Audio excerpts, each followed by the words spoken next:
Oke, Assalamualaikum warahmatullahi wabarakatuh.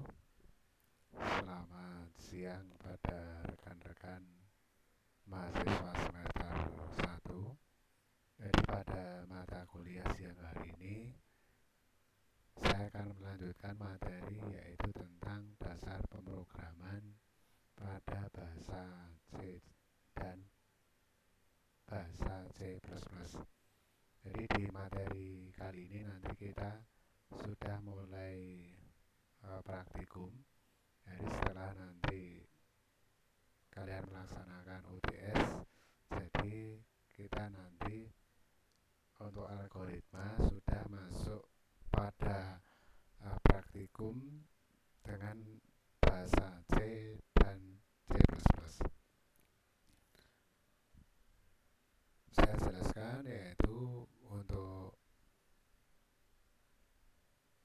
mengenal program C dan C++.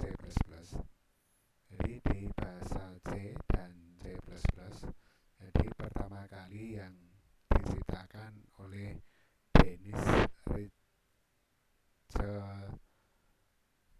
sekitar tahun 1972 itu untuk pertama kali yaitu bahasa C.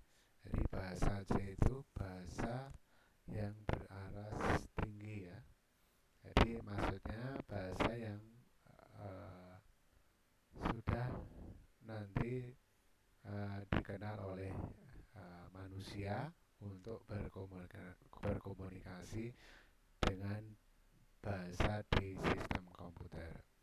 Terus setelah itu dikembangkan oleh Bernard Strostrup sekitar tahun 1992. Itu sudah arahnya ke berorientasi objek. Jadi sebenarnya untuk bahasa C itu tidak ada kepanjangannya, jadi cukup singkat namanya. Terus mulai dikembangkan lagi program yang terbaru dengan menggunakan bahasa C++.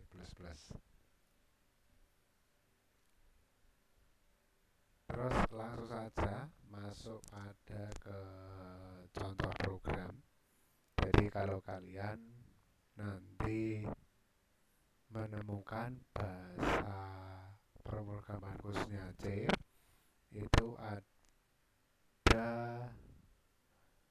coding atau simbol. Jadi ada pagar, include, terus di dalam kurung ya, kurung itu ada stdio, terus titik H. Terus setelah itu ada int, main ya, itu artinya integer. Terus ada lagi print ya. Jadi di situ nanti ada print F ya. Maaf itu saya ketiknya kurang F, jadi saya print F ya. Terus selamat datang di prodi PTI Unisri. Terus diakhiri dengan tanda kurawal ya. Jadi tanda kurawal menghadap ke sebelah kiri. Jadi di bahasa pemrograman C itu kalau dituliskan ya untuk keterangan, maksudnya include itu apa? Di include itu menyertakan berkas header dengan ekstensi stdio.h ya. Include stdio.h itu sebagai kepalanya. Jadi header itu kan sebuah kepala dalam sebuah program ya. Terus ada lagi int ya, integer, maksudnya tipe kode program.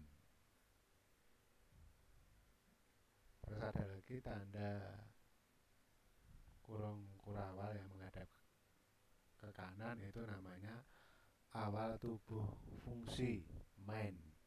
Ya, bisa menggunakan tanda kurung buka dan tanda kurung tutup. Terus ada lagi di situ ada pernyataan ya, selamat datang di Prodi BD Industri, itu sebuah pernyataan yang menampilkan string. Terus ada lagi return 0 ya, atau bilangan 0, itu pernyataan untuk memberi kode keluar program. Terus ada tanda kurung ke sebelah kiri, itu maksudnya untuk mengakhiri tubuh fungsi suatu program. Maksudnya nanti program itu akan menampilkan selamat datang di Prodi PT Unisri dalam bentuk DOS tentu saja ya, karena nanti di dasar program C itu kita arahnya ke DOS dulu. Terus apa itu berkas header tadi? Berkas header stdio.h itu berkas header atau berekstensi, maksudnya berekstensi H. Contoh ya, misalnya kalau kalian nanti misalnya mengetik di MS Word, itu kan nama filenya ekstensinya kan .doc ya, doc. Sama seperti di program C itu diakhiri dengan ekstensi H. Jadi berkas yang berisi prototype ya, atau fungsi berupa judul ya, kalau di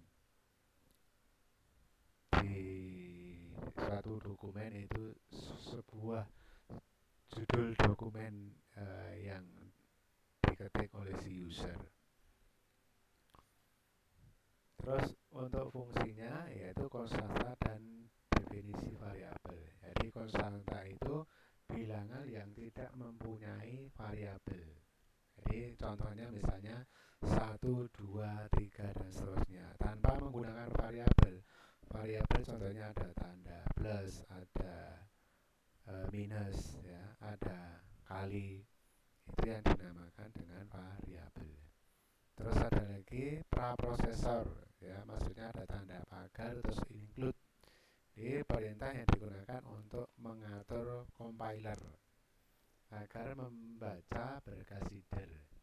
Jadi setelah nanti mengetikkan tadi yang di depan tadi, mengetikkan coding seperti ini, jadi mulai dari include terus ekstensinya stdio.h sampai nanti diakhiri tubuh fungsi, itu nanti akan namanya decompile ya, atau decompiler ya, atau diterjemahkan, akan menghasilkan suatu tadi tampilan ya, tampilannya ternyata dalam bentuk DOS. Terus ada yang lain yaitu main dalam kurung buka dan kurung tutup adalah fungsi yang dijalankan pertama kali ketika program dieksekusi. Jadi biasanya di kata int atau integer di depan main itu ada tanda kurung buka dan kurung tutup ya, maksudnya menyatakan program bertipe integer. Integer itu apa? Tipe yang menyatakan bilangan bulat. Bilangan bulat ada 1, 2 dan seterusnya. Terus ada lagi return 0 ya. Jadi nilai balik program adalah, karena di bahasa komputer cuma mengenal bilangan biner yaitu 1 dan 0. 0 itu biasanya digunakan bahwa program berhasil melaksanakan tugasnya dengan baik atau yang diembannya. Terus ada lagi pernyataan di dalam C, suatu perintah yang dapat berdiri sendiri dalam melaksanakan suatu aksi dan dijalankan ketika program dieksekusi. Setiap pernyataan ditulis dan diakhiri tanda titik koma. Jadi setiap membuat pernyataan harus diakhiri ada tanda titik koma ya. karena di bahasa pemrograman itu sangat krusial diperhatikan untuk tandanya ya, atau sangat sensitif atau can sensitif. Jadi kurang satu karakter atau kelebihan satu karakter saja nanti hasilnya sudah berbeda. Terus pada program di depan ada deretan karakter yang ditulis dalam tanda petik ganda. Jadi selamat datang di Prodi PTI itu nanti kan ada tanda petik ganda ya, ada dua, di awal dan di akhir. Terus ada lagi yang terakhir tanda kurung kurawal dan ke sebelah kiri itu untuk mengakhiri suatu program, maksudnya seperti itu. Terus nanti bagaimana kalau di program C++ ya, di agak berbeda untuk bahasa codingnya dengan di bahasa program C tadi. Kalau di program C++ yaitu ada tanda pagar include IOStream ya, itu sebagai headernya atau sebagai kepala sebuah program. Terus ada lagi using namespace ya, terus std. Terus ada lagi integer main ya, terus kurung buka kurung tutup, terus ada lagi tanda kurawal. Terus untuk menampilkan karakternya tadi, jadi ada perintah code selamat belajar C++. Terus ada lagi simbol tanda lebih kecil n ya. Jadi maksud dari bahasa C++ dengan bahasa C itu sudah agak berbeda. Terus perbedaan utama di program C++ dengan program C yang di depan tadi. Yang pertama, berkas ide yang digunakan bukan berupa stdi ya, .h, melainkan IOStream tanpa h. Itu perbedaannya.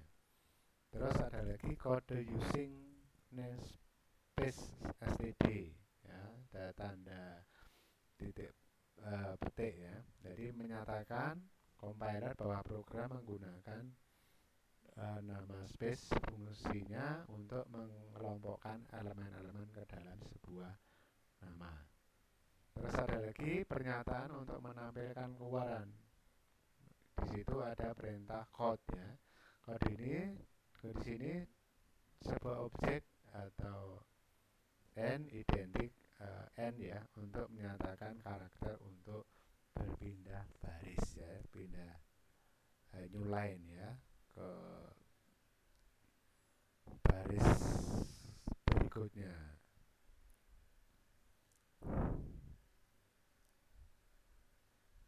Terus untuk selanjutnya yaitu bagaimana nanti mengkompilasi dan menjalankan, khususnya nanti di program C++. Ya, karena tadi di awal pertama menggunakan bahasa C, terus kita menggunakan di pengembangannya ya di program C++-nya. Jadi silahkan nanti kalian untuk mempraktekkan ya, ini dengan menggunakan aplikasi CodeBlock ya, CodeBlock. Silahkan nanti kalian mendownload sendiri untuk aplikasinya. Terus setelah itu coba kalian nanti tuliskan codingnya seperti yang di slide ya, seperti itu. Terus nanti perintahnya di situ untuk bagaimana mengkompilasi dan menjalankan program C dan C++.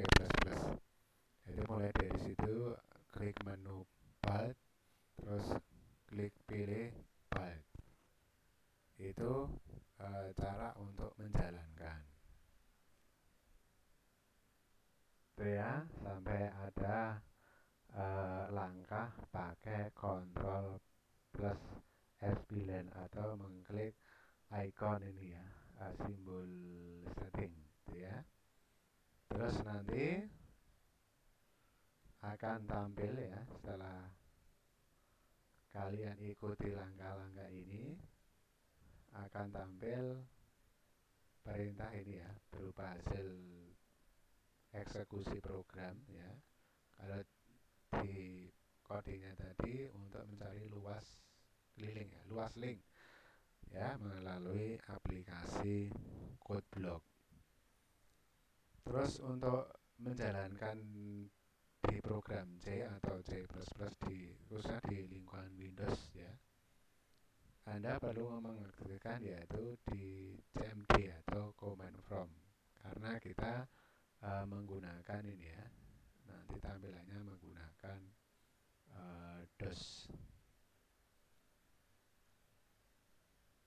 ya. Jadi tampilan Command From-nya seperti itu. Silahkan kalian praktekkan sendiri nanti ya, perintahnya seperti itu untuk urutannya.